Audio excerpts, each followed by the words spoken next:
In this lesson, we're going to work through two problems that involve area. And in the first problem, Pablo wants to put a 6-inch frame around one of his paintings that is 4 feet by 5 feet.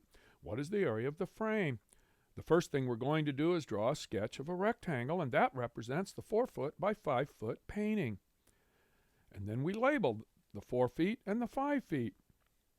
Then we sketch a frame, try to make it even all the way around, and that represents the 6-inch frame. And that means that the width of the frame is 6 inches all the way around. And then we note that we have two different units. So 6 inches is equal to a half foot, and we'll use the decimal 0.5 for a half a foot.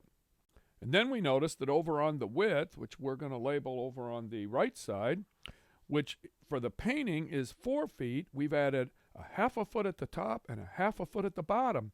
So the frame and the painting together have a 5 foot width over there on the right side, which we know is also 5 feet on the left side. Then addressing the top and the bottom, we notice we add an extra half foot over on the left and a half foot over on the right. And so that makes the bottom of the entire frame plus the picture 5 plus a half plus another half, or 6 feet long. So our entire rectangle is 6 by 5, the original painting 4 by 5. And now we've labeled it as shown. And then what we're going to do is take the area of the whole thing minus the area of the painting to get what's left, which must be the area of the frame. Well, the whole thing is 6 times 5. The painting is 4 times 5. We get 30 square feet minus 20 square feet, and that means that our frame is 10 square feet. And now let's take a look at an area problem that involves circles. And we're going to start by looking at something called concentric circles, and that is circles with different radii that share the same center.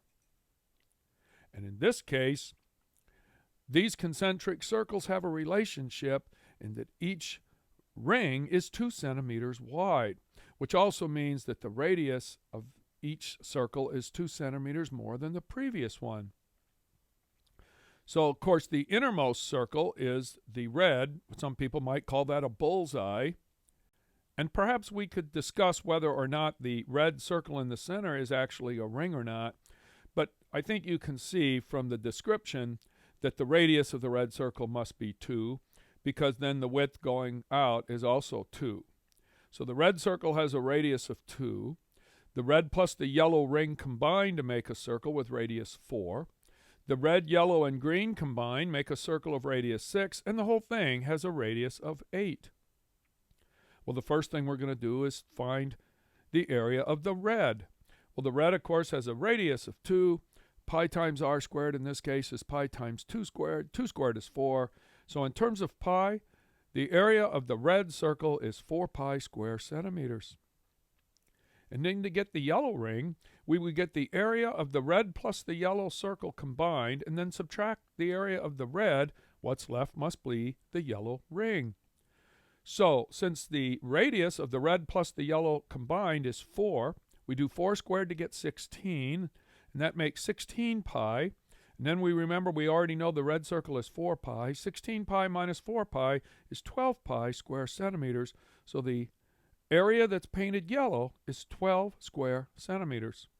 Now we're looking for the area painted green. Well, once again, we need the entire circle, the red, yellow, and green, which has a radius of 6.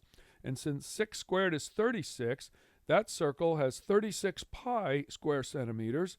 And then we subtract out the area of the red plus the yellow combined, which we know from the previous computation was 16 pi, so 36 pi minus 16 pi is 20 pi square centimeters, and that's the amount of this diagram that's colored green. And then finally, we want to know the area colored gray. Well, the whole thing has a radius of 8, so the whole thing is 8 times 8 pi, or 64 pi. We subtract out the 36 pi, which represents the red, yellow, and green combined. 64 take away 36 is 28, and of course we remember that it's 28 pi square centimeters. So the area of the gray is 28 pi square centimeters. And this problem is interesting to many people because many people are surprised at how much more of this diagram is colored gray than colored red. For a lot of people, the red looks to be a lot more than it actually is.